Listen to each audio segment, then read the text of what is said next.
একবার এক কয়েদি ছিল যাকে হত্যা মামলায় আজীবন কারাদণ্ড দেওয়া হয়েছিল। কারাগারে কেউ তার সঙ্গে মিশত না। সে রাগী, অবিশ্বাসী আর বিষণ্ণতায় ডুবেছিল।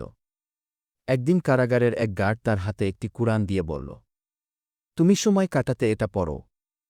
অন্তত জানতে পারবে মুসলমানরা কি বিশ্বাস করে কি। সে বিরক্ত হয়ে বলল, আমি বিশ্বাস করি না এসব কিছুর। কিন্তু রাতে নিঃশব্দ ঘরে কৌতূহলবশত সে পড়তে শুরু করল। নিশ্চয়ই আল্লাহ তওবা কবুল করেন তাদের, যারা গাফিল থাকা অবস্থায় পাপ করে, অতঃপর অনুধাবনের পর তওবা করে। তার চোখ আটকে গেল। এই পাপী, এই খুনি, তাও কি ক্ষমা পেতে পারে? তারপর প্রতিদিন সে একটু একটু করে কুরআন পড়তে লাগল।